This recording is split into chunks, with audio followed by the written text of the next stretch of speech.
you're calling the physician, make sure you have the chart with you, read what's going on. It's important to, if you know they're going to ask for the vital signs, we really need to have them, because sometimes we get all excited and we call the physician and we have nothing. And we're like, and then we're running around getting things. I do this still. So if we're going around clicking on the computer, like, oh, we're not logged in, so we can't see what the output's been, they're going to ask us these questions. So just have your stuff ready. It'll make for less stress. Make sure you're calling the right physician. We also have physicians that are named the same. We have two Dr. Barnes. One is a cardiologist, one is an orthopedist. We just have, I can't think of any others right now, but we do have more physicians. We have married physicians that work at the hospital, so they have the same last name. And I'll talk about the hospitalists while I'm on this part too. At RMH, we employ hospitalists. I don't know if you've ever heard about that or did that at your previous employment. Hospitalists are hospital doctors that certain groups of physicians can't have the privileges to admit to our hospital, and they'll be under them as a primary care physician. But other patients normally don't have doctors, or their physician doesn't have the permission to admit to our hospital, so they're given a hospitalist, a hospital doctor. And the hospital doctors are all 12 days on, 12 days off. They work the 7 A to 7 P. Hospital doctor will have that patient all week. They'll know that patient, and when you call them or text page that doctor during the day, they'll know what you're talking about. At 7 p.m., there are two hospitalists in the house. One is admitting in the emergency room, and the other one takes a call for the whole hospital. So this physician doesn't really know anything about your patient if you're calling at that time. You then have to really give a brief background using SBAR so they'll know who and what you're talking about. But during the day, you still can use SBAR, but the physician will more than likely know who you're talking about because they're treating them each day. Does it make sense with the hospitalist? I added this for some people who are having problems with recommending. So you can utilize this little tool I made up called CUS. So you could say, I'm concerned for my patient's condition, I'm uncomfortable with my patient's condition, or the safety of my patient is at risk. Just to kind of get the doctor to say, ooh, you should come up, because they just bumped in 800 milliliters of blood. And I think they probably need to go to the CCU. It happens. Okay. The change of shift recording. Did you guys all have your nice little laminated card they gave you at the beginning of orientation? It has SBAR on it. And that's kind of like a little guideline for when you're doing your nurse-to-nurse. It looks like what she has right there. That is kind of a little SBAR. Whenever you're giving report to each nurse, you have to have, remember to print your med text passport so you have your patient's names, ages, and code sets all ready for you. And remember to have a computer at hand when you're doing the report. So if the nurse coming on asks you a question you may not know, you can just flip real fast and say, okay, here's what the CT showed, here's what this lab showed, if you haven't had time to get to that.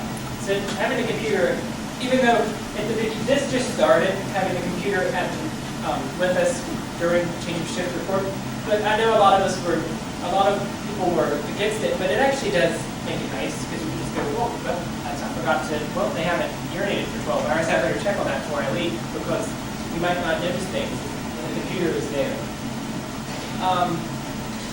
You can use that little card as your little guide for doing nurse-to-nurse reporting. In physician rounding, don't be afraid to go in the room when the physician is there because this helps prevent communication breakdown. If he goes in and sees the patient, then you're hearing from the patient what he said, this can break down communication and you might not be sure what the progress is. Or if you see that physician on you, you can always go up and say, well, if you want to get a little update about your patient, don't be afraid to go with them when they're in the room. Sometimes people kind of just run the other way when they see the doctor. Unfortunately. Okay, here's an example of a good SBAR conversation. When the nurse called the physician. Dr. Shepard, my name is Sharon Smith. I'm taking care of Jennifer Smith, who's 47. She's here for a GI bleed. She's currently complaining of chest pain with scale diaphragm. That's the situation. Quick 8 to 12 seconds. The background, Mrs. Smith received 2 units of PRBCs. Her last HbF is 9.831. Her vitals are 88 over 52. Her pulse is 118. Her respiratory is 22, and she's having pain of 7. And I've applied O2 at this time. And you can add, I probably should add in like about O2 2 liters at 98%. And then you move on to assessment. I'm concerned that my patient may be having an internal bleeding, perhaps an MI. I think additional tests need to be done.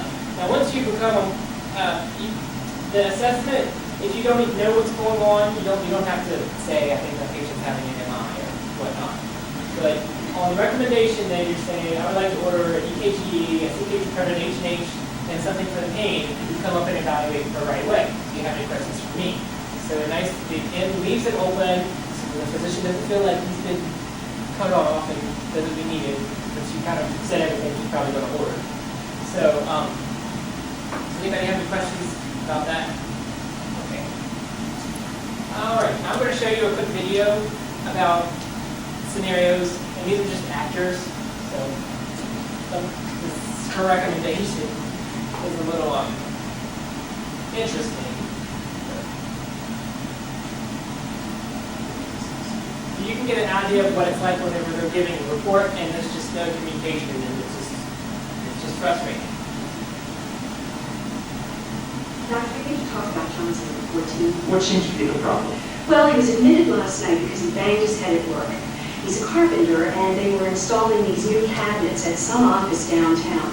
Well, anyway, he fell and bumped his head real good on the counter. You remember him, right? Yes, I treated him for it. Right. Well, anyway, his condition looks like it's deteriorating. I was just in his room, and he's cold and clammy, and his vitals have changed. Now, we gave him some medication for his pain, and last night's CT scan came back normal. He seemed fine this morning, but now he looks terrible. Melanie, please, what do you need from me?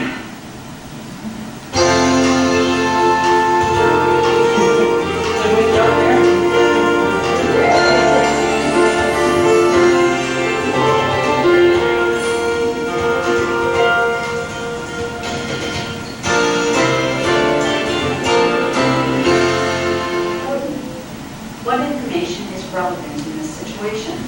What might it mean? What would I do if I had to make the decision? In the following scene, a nurse recognizes there's a problem with the patient and she needs to contact the physician. Mr. Johnson at 14 isn't looking too good. His heart rate's dropped to 52, and he's complaining with pain in his left arm. I should call Dr. Anderson. Ugh, it's after midnight. I don't wake him up.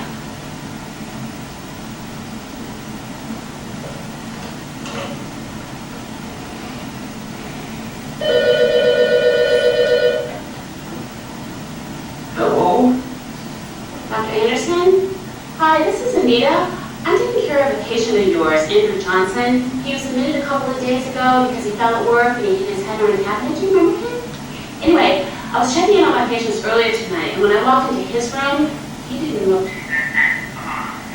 Normally, he's very sweet, nice when he's tired. But this time, he was really, really quiet, and he said he was in pain. When I took his vital signs, I saw that his heart rate had dropped to 52, which is really unusual for him. Generally, he runs in the upper 80s and... What's your point? Because she was nervous and in a hurry, the nurse threw a bunch of irrelevant information at the physician without really explaining the problem. After a rambling digression filled with unneeded information, she finally got to the patient's current situation, which was the point of the call. Had the nurse taken a moment to collect her thoughts and reviewed an SBAR template, she would have been able to communicate more clearly. You know, I should review the chart before I give him a call.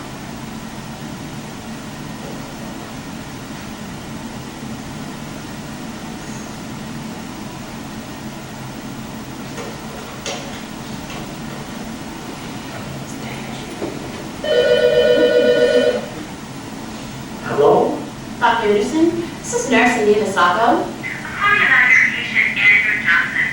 His blood pressure is 90/60 and his heart rate has dropped to 52. Patient's complaining of pain in his left arm. He's anxious. He's not on oxygen. I think he may arrest tonight. I recommend that you transfer the patient to a critical care bed immediately. Alert critical care that we're transferring the patient.